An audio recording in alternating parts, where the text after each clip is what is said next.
say something about, as you, most of you know, I started this 15 years ago. And throughout the years, I've met thousands of people walking by here, all with their own story to tell.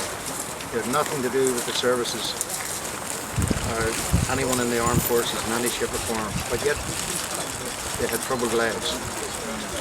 And I've started writing a book. Most of you know I do write books. I've started writing a new book about the People's Memorial. And it's a collection of stories.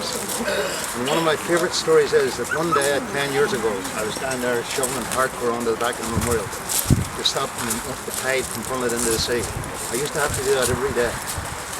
And an elderly lady came up to the top of the steps here and she called out, "Excuse me, sir, where would I find Willie Goldfinch?"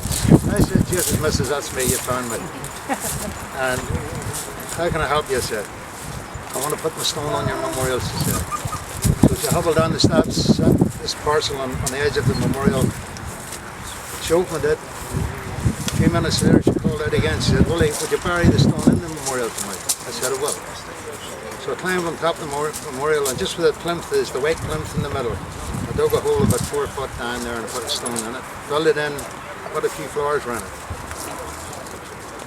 Got back down off the memorial, started shoveling away again, and whilst I was doing that, I heard the woman sobbing and talking to herself.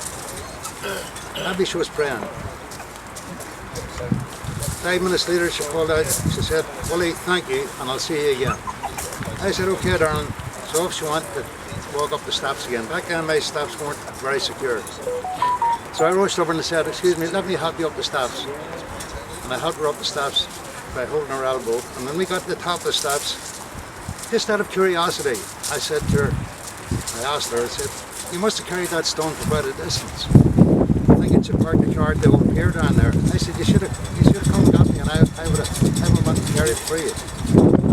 She looked at me and she said, "Willie, I carried that stone for over 3,500 miles. That stone's up one of the twin towers that went down the Murray."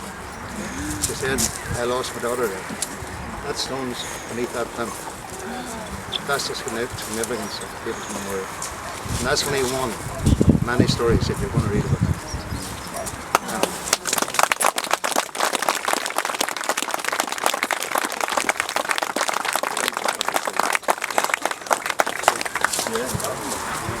Yeah.